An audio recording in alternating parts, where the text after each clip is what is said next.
فلا يكن في صدرك حرج منه لتنذر به وذكرى للمؤمنين اتبعوا ما أنزل إليكم من ربكم ولا تتبعوا من دونه أولياء قليلا ما تذكرون كم من قرية أهلكناها فجاءها بأسنا بياتا أو هم قائلون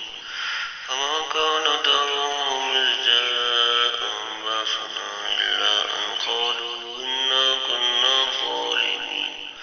فلنسألن الذين أرسل إليهم ولنسألن المرسلين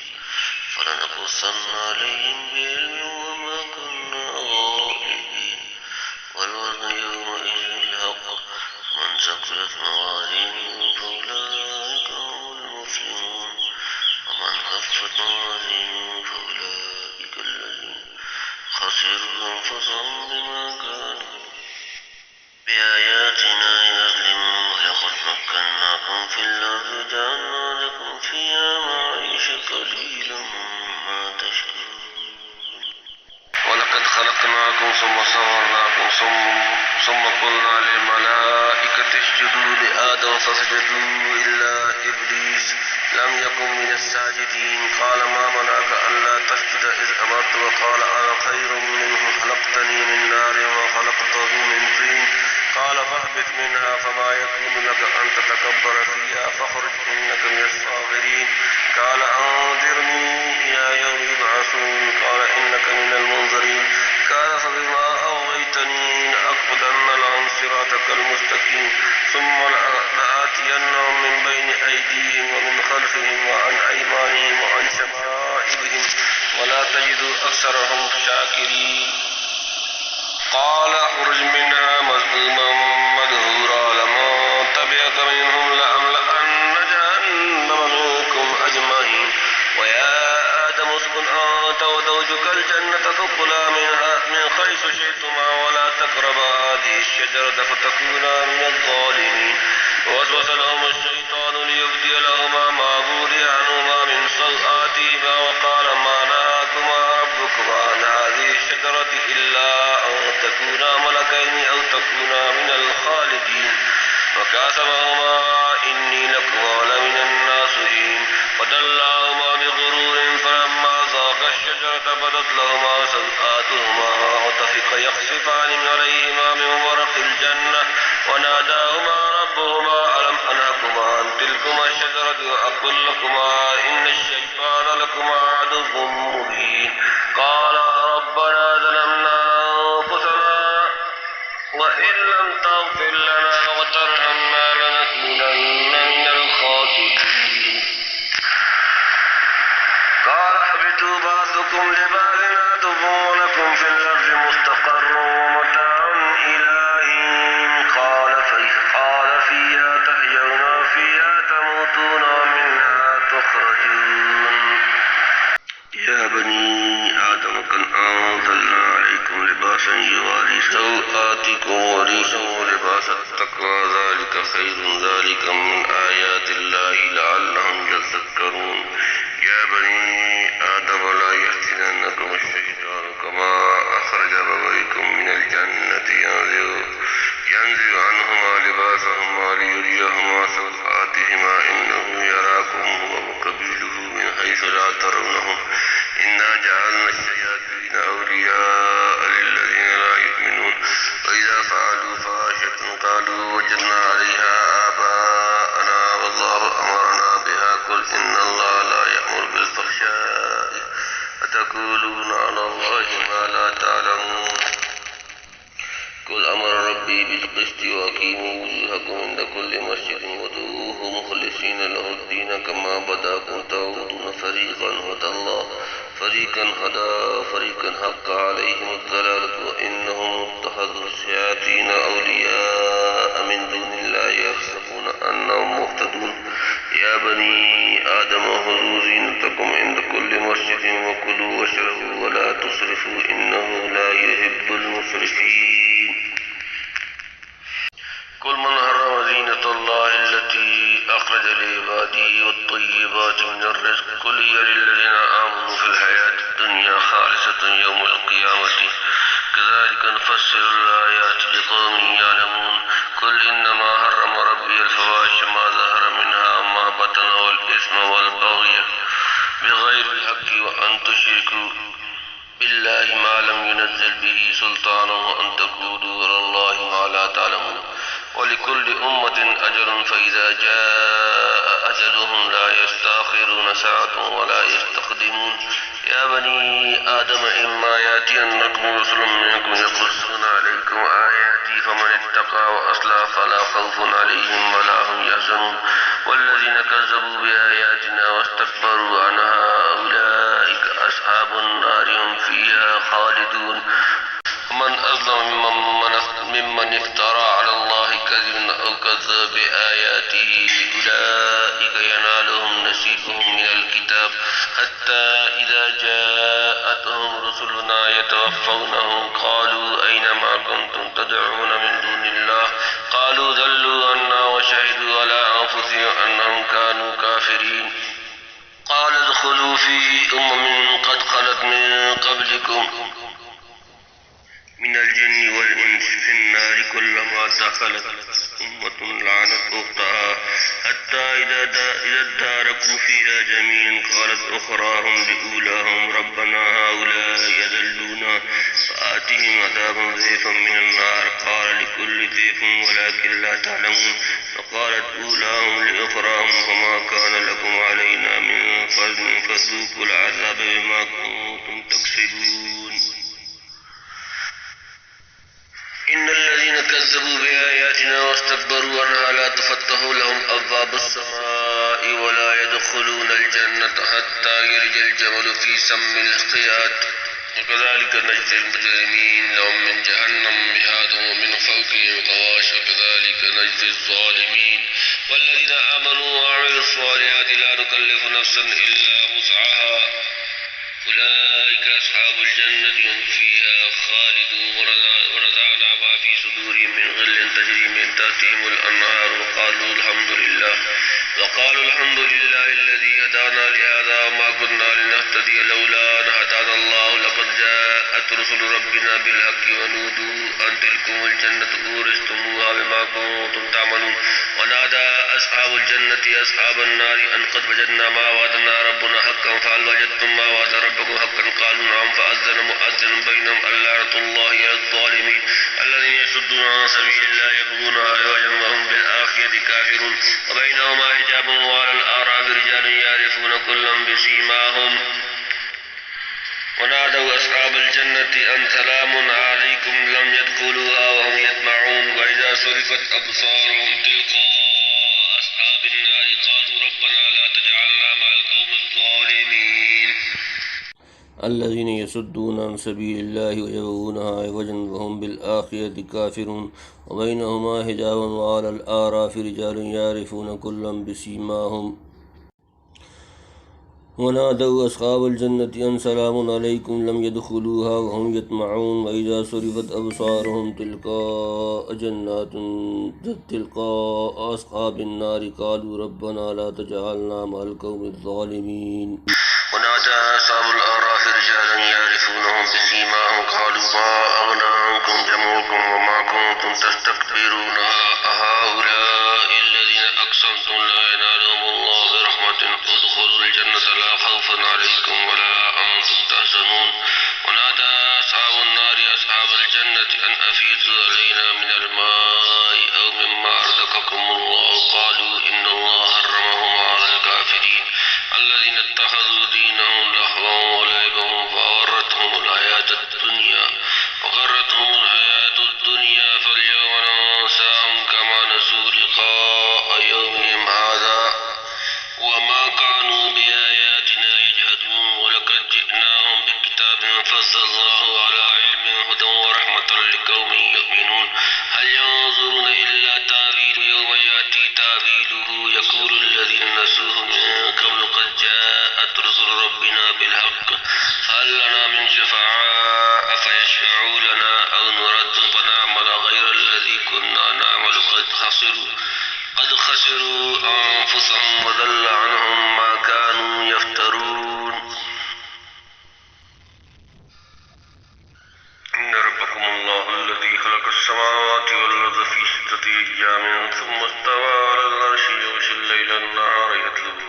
ثم الشمس والقمر والنجوم مسخرات بأمره ألا له الخلق والأمر تبارك الله رب العالمين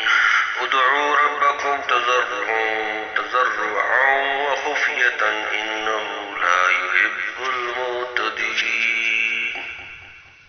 ولا تفسدوا في الأرض بعد إصلاحها وادعوه خوفا وطمعا إن رحمة الله قريب من المحسنين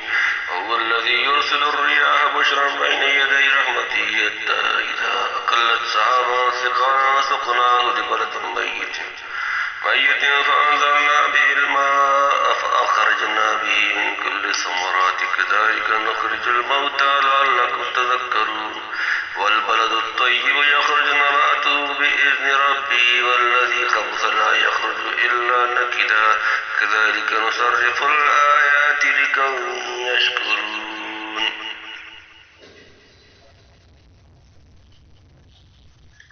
لقد أرسلنا نوحا إلى قومه فقال يا قوم اعبدوا الله ما لكم من إله غيره إني أخاف عليكم عذاب يوم عظيم قال الملأ من قومه إنا لنراك في ضلال مبين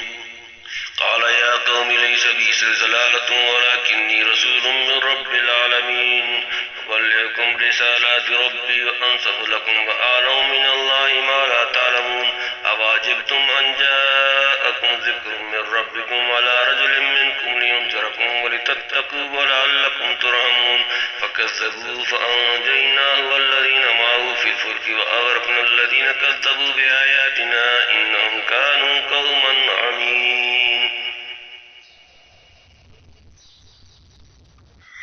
وإلى عاد أخاهم هودا قال يا قوم اعبدوا الله ما لكم من إله غيره أفلا تتقون قال الملأ الذين كفروا من قومه إنا لنراك في سفاهة وإنا لنظنك من الكاذبين قال يا قوم ليس بي سفاهة ولكني رسول من رب العالمين أبلغكم رسالات ربي وأنا لكم ناصح أمين أوجدتم أن جاءكم ذكر من ربكم على رجل منكم لينذركم واذكروا إذ جعلكم خلفاء من بعد قوم نوح وزادكم في الخلق بسطة فاذكروا آلاء الله لعلكم تفلحون قالوا وجئتنا لنعبد الله وحده ونذر ما كان يعبد آباؤنا فأتنا بما تعدنا إن كنت من الصادقين وقع عليكم من ربكم رجس وغضب وتجادلونني في أسماء سميتموها أنتم وآباؤكم ما نزل الله بها من سلطان فانتظروا إني معكم من المنتظرين فأنجيناه والذين معه برحمة منا وقطعنا دابر الذين كذبوا بآياتنا وما كانوا مؤمنين وإلى ثمود أخاهم صالحا قال يا قوم اعبدوا الله ما لكم من إله غيره قد جاءتكم بينة من ربكم هذه ناقة الله لكم آية فذروها تأكل في أرض الله ولا تمسوها بسوء فيأخذكم عذاب أليم واذكروا إذ جعلكم خلفاء من بعد عاد وبغاكم في الأرض تتخذون من سهولها قصورا وتنحتون الجبال بيوتا فاذكروا آلاء الله ولا تعثوا في الأرض مفسدين قال الملأ الذين استكبروا من قومه للذين استضعفوا لمن آمن منهم أتعلمون أن صالحا مرسل من ربه قالوا إنا بما أرسل به مؤمنون قال الذين استكبروا إنا بالذي آمنتم به كافرون فعقروا الناقة وعتوا عن أمر ربهم وقالوا يا صالح ائتنا بما تعدنا إن كنت من المرسلين فآذتهم الرجفة فأصبحوا في دارهم جاثمين فتولى عنهم وقال يا قوم لقد أبلغتكم رسالة ربي ونصحت لكم ولكن لا تحبون الناصحين ولوطا إذ قال قوم أتأتون الفاحشة ما سبقكم بها من أحد من العالمين إنكم لتأتون الرجال شهوة من دون النساء بل أنتم قوم مسرفون وما كان جواب قومه إلا أن قالوا أخرجوهم من قريتكم إنهم أناس يتطهرون فأنجيناه وأهله إلا امرأته كانت من الغابرين وأمطرنا عليهم مطرا فانظر كيف كان عاقبة المجرمين وإلى مدين أخاهم شعيبا قال يا قوم اعبدوا الله ما لكم من إله غيره قد جاءتكم بينة من ربكم فأوفوا الكيل والميزان ولا تبخسوا الناس أشياءهم ولا تفسدوا في الأرض بعد إصلاحها ذلكم خير لكم إن كنتم مؤمنين ولا تقعدوا بكل صراط توعدون وتصدون عن سبيل الله من آمن به وتبغونها عوجا واذكروا إذ كنتم قليلا فكثركم وانظروا كيف كان عاقبة المفسدين وإن كان طائفة منكم آمنوا بالذي أرسلت به وطائفة لم يؤمنوا فاصبروا حتى يحكم الله بيننا وهو خير الحاكمين قال الملأ الذين استكبروا من قومه لنخرجنك يا شعيب والذين آمنوا معك من قريتنا أو لتعودن في ملتنا قال أولو كنا كارهين قد افترينا على الله كذبا إن عدنا في ملتكم بعد إذ نجانا الله منها وما يكون لنا أن نعود فيها إلا أن يشاء الله ربنا وسع ربنا كل شيء علما على الله توكلنا ربنا افتح بيننا وبين قومنا بالحق وأنت خير الفاتحين وقال الملأ الذين كفروا من قومه لئن اتبعتم شعيبا إنكم إذا لخاسرون فأخذتهم الرجفة فأصبحوا في دارهم جاثمين الذين كذبوا شعيبا كأن لم يغنوا فيها الذين كذبوا شعيبا كانوا هم الخاسرين فتولى عنهم وقال يا قوم لقد أبلغتكم رسالات ربي ونصحت لكم فكيف آسى على قوم كافرين وما أرسلنا في قرية من نبي إلا أخذنا أهلها بالبأساء والضراء لعلهم يضرعون ثم بدلنا مكان السيئة الحسنة حتى عفوا وقالوا قد مس آباءنا الضراء والسراء فأخذناهم بغتة فهم لا يشعرون ولو أن أهل القرى آمنوا واتقوا لفتحنا عليهم بركات من السماء والأرض ولكن كذبوا فأخذناهم بما كانوا يكسبون أفأمن أهل القرى أن يأتيهم بأسنا بياتا وهم نائمون أفأمن أهل القرى أن يأتيهم بأسنا ضحى وهم يلعبون أفأمنوا مكر الله فلا يأمن مكر الله إلا القوم الخاسرون أولم يهد للذين يرثون الأرض من بعد أهلها أن لو نشاء أصبناهم بذنوبهم ونتبع على قلوبهم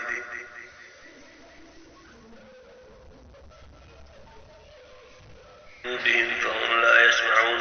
تلك القرى نقص عليك من أنبائها ولقد جاءتهم رسلهم بالبينات فما كانوا ليؤمنوا بما كذبوا من قبل كذلك يطبع الله على قلوب الكافرين وما وجدنا لأكثرهم من أحد وإن وجدنا أكثرهم لفاسقين ثم بعثنا من بعدهم موسى بآياتنا إلى فرعون فانظر كيف كان عاقبة المفسدين. وقال موسى يا فرعون إني رسول من رب العالمين حقيق على أن لا أقول على الله إلا الحق قد جئتكم ببينة من ربكم فأرسل معي بني إسرائيل. قال إن كنت جئت بآية فأت بها إن كنت من الصادقين. فألقى عصاه فإذا هي ثعبان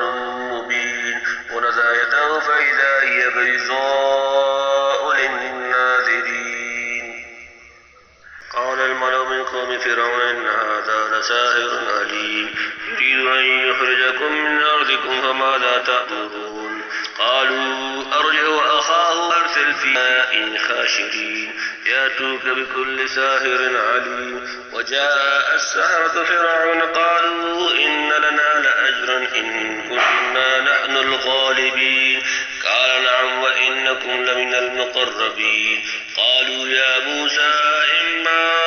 تلقي وإما أن نكون نحن الملقين. قال ألقوا فلما ألقوا سحروا أعين الناس واسترهبوهم وجاءوا بسحر عظيم. وأوحينا إلى موسى أن ألق عصاك فإذا هي تلقف ما يأفكون. فوقع الحق وبطل ما كانوا يعملون فغلبوا هنالك وانقلبوا صاغرين. وألقي السحرة ساجدين قالوا آمنا برب العالمين رب موسى وهارون. قال فرعون آمنتم به قبل أن آذن لكم إن هذا لمكر مكرتموه في المدينة لتخرجوا منها أهلها فسوف تعلمون. لأقطعن أيديكم وأرجلكم من خلاف ثم لأصلبنكم أجمعين. قالوا إنا إلى ربنا منقلبون. وما تنقم منا إلا أن آمنا بآيات ربنا لما جاءتنا ربنا أفرغ علينا صبرا وتوفنا مسلمين.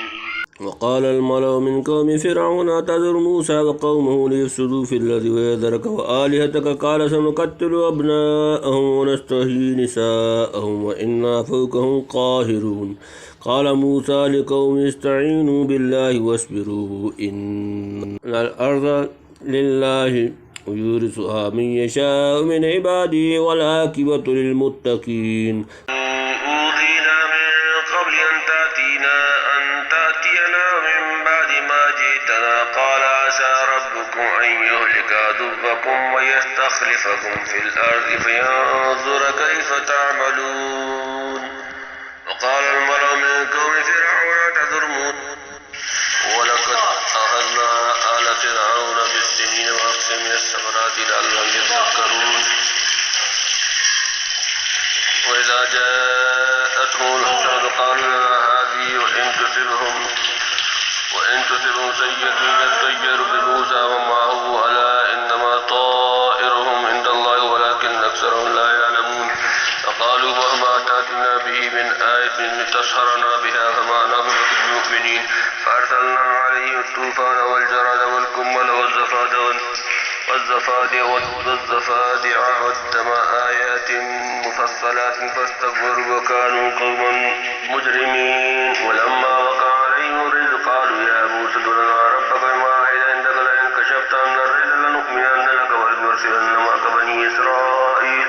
فلما كشفنا عنهم الرجز إلى أجل هم بالغوه إذا هم ينكثون فانتقمنا منهم فأغرقناهم في اليم بأنهم كذبوا بآياتنا وكانوا عنها غافلين. وأورثنا القوم الذين كانوا يستضعفون مشارق الأرض ومغاربها التي باركنا فيها وتمت كلمة ربك الحسنى على بني إسرائيل بما صبروا ودمرنا ما كان يصنع فرعون وقومه وما كانوا يعرشون. وجاوزنا ببني إسرائيل البحر فأتوا على قوم يعكفون على أصنام لهم قالوا يا موسى اجعل لنا إلها كما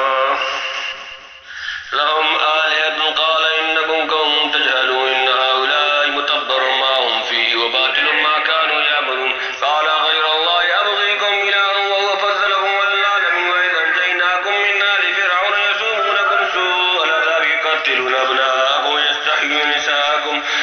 ذلكم بلاء من ربكم عظيم. ووعدنا موسى 30 ليلة وأتممناها ب10 فتم ميقات ربه 40 ليلة. وقال موسى لأخيه هارون اخلفني في قومي وأصلح ولا تتبع سبيل المفسدين. ولما جاء موسى لميقاتنا وكلمه ربه قال رب أرني أنظر إليك قال لن تراني ولكن انظر إلى الجبل فإن استقر مكانه فسوف تراني. فلما تجلى ربه للجبل جعل دكا وخر موسى صعقا فلما أفاق قال سبحانك تبت إليك وأنا أفضل المؤمنين. قال يا موسى إن استفيتك على الناس برسالاتي بكلامي فخذ ما آتيتك وكن من الشاكرين. وكتبنا له في الألواح من كل شيء موعظة وتفصيلا لكل شيء فخذها بقوة وأمركم فيأخذ بأحسنها سأريكم دار الفاسقين. سأصرف عن آياتي الذين يتكبرون في الأرض بغير الحق وإن يروا كل آية لا يؤمنوا بها وإن يروا سبيل الرشد لا يتخذوه سبيلا وإن يروا سبيل الغي يتخذوه سبيلا ذلك بأنهم كذبوا بآياتنا وكانوا عنها غافلين. والذين كذبوا بآياتنا ولقاء الله حبطت أعمالهم هل يجزون إلا ما كانوا يعملون. بسم الله الرحمن الرحيم. واتخذ قوم موسى من بعده من حليهم جسدا له خوار ألم يروا أنه لا يكلمهم ولا يهديهم سبيلا اتخذوا وكانوا ظالمين. ولما سقط في أيديهم ورأوا أنهم قد ضلوا قالوا لئن لم يرحمنا ربنا ويغفر لنا لنكونن من الخاسرين. لما رجع موسى إلى قومه غضبان آسفا قال بئس ما خلقتموني من بعدي أعجلتم أمر ربكم وألقى الألواح وأخذ برأس أخيه يجره إليه قال ابن أم إن القوم استضعفوني وقالوا يقتلونني فلا تشمت بي الأعداء ولا تجعلني مع القوم الظالمين. قال رب اغفر لي ولأخي وادخلنا في رحمتك وأنت أرحم الراحمين.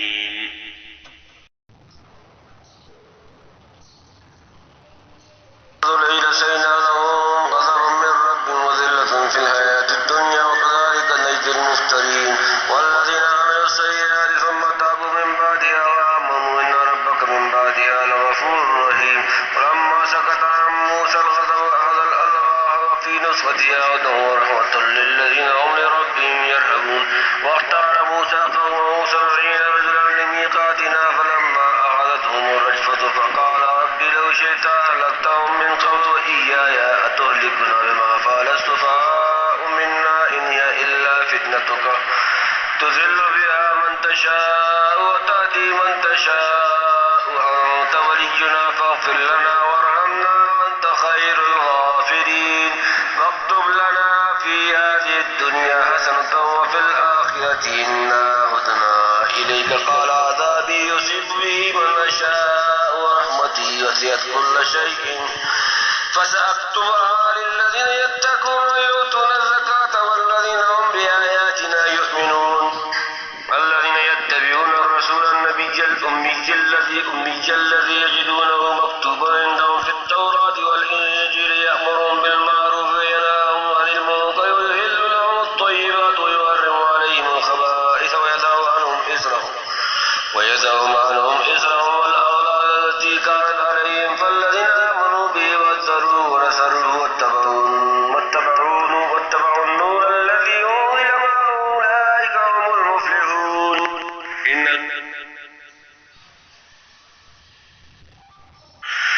قل يا أيها الناس إني رسول الله إليكم جميعا الذي له ملك السماوات والأرض لا إله إلا هو يحيي ويميت فآمنوا بالله ورسوله النبي الأمي الذي يؤمن بالله وكلماته واتبعوه لعلكم تهتدون.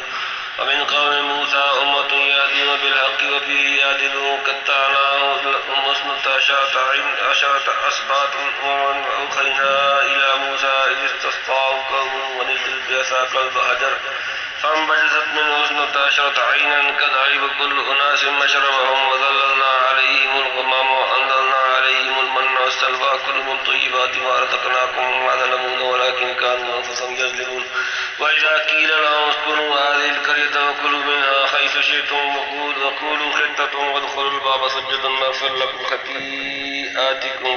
وسنزيد المحسنين فبدل الذين ظلموا منهم قولا غير الذي قيل لهم فأرسلنا عليهم رجزا من السماء بما كانوا يظلمون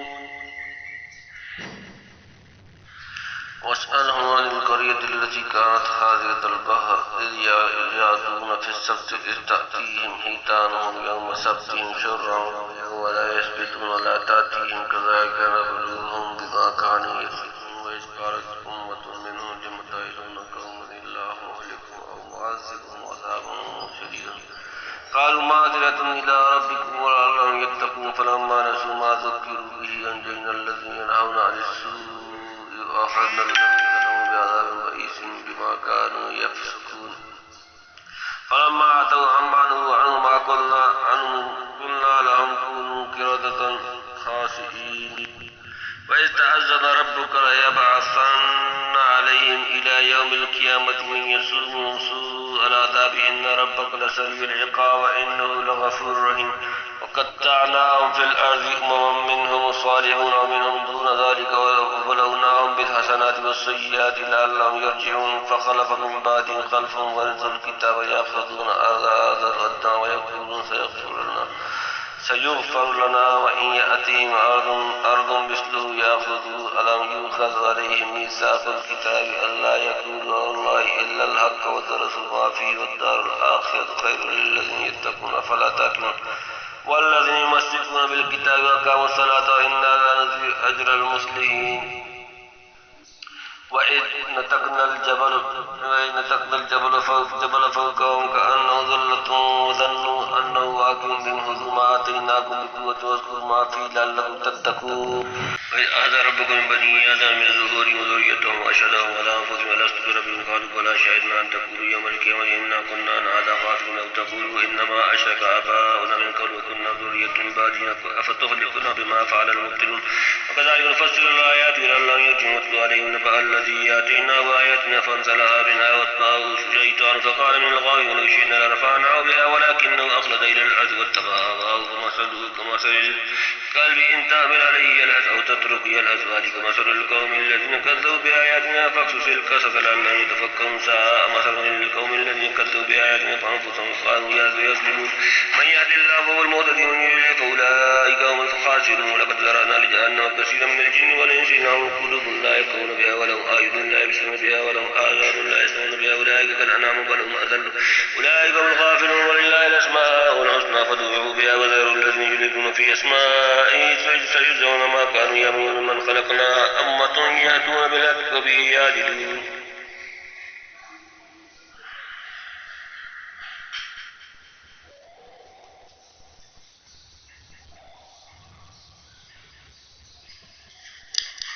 والذين كذبوا بآياتنا سنستدرجهم من حيث لا يعلمون وأملي لهم إن كيدي متين أولم يتفكروا ما بصاحبهم من جنة إن هو إلا نذير مبين أولم ينظروا في ملكوت السماوات والأرض ما خلق الله من شيء وأن عسى أن يكون قد اقترب أجلهم فبأي حديث بعده يؤمنون من يضلل الله فلا هادي له ويذرهم في طغيانهم يعمهون يسألونك عن الساعة أيان مرساها قل إنما علمها عند ربي لا يجليها لوقتها إلا هو ثقلت في السماوات والأرض لا تأتيكم إلا بغتة يسألونك كأنك حفي عنها قل إنما علمها عند الله ولكن أكثر الناس لا يعلمون قل لا أملك لنفسي نفعا ولا ضرا إلا ما شاء الله ولو كنت أعلم الغيب لاستكثرت من الخير وما مسني السوء إن أنا إلا نذير وبشير لقوم يؤمنون والذين كذبوا بآياتنا سنستدرجهم من حيث لا يعلمون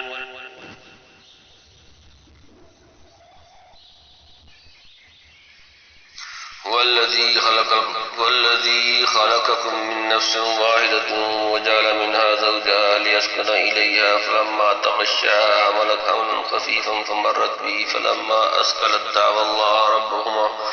ربهما لئن آتينا آتيتنا صالحا لنكونن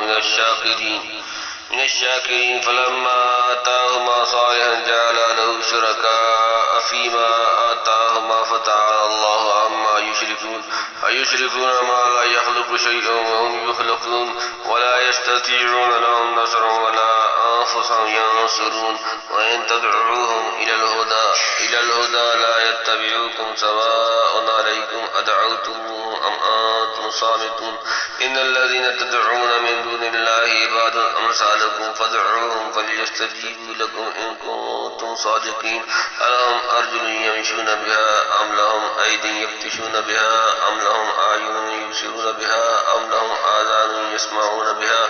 قل ادعوا شركاءكم ثم كيدوني فلا تنظرون إن ولي الله الذي نزل الكتاب وهو يتولى الصالحين والذين تدعون من دونه لا يستطيعون نصركم ولا أنفسهم ينصرون وإن تدعوهم إلى الهدى لا يسمعون وتراهم ينظرون إليك وهم لا يبصرون خذ العفو وأمر بالعرف وأعرض عن الجاهلين وإما ينزغنك من الشيطان نزغ فاستعذ بالله إنه سميع عليم إن الذين اتقوا إذا مسهم طائف من الشيطان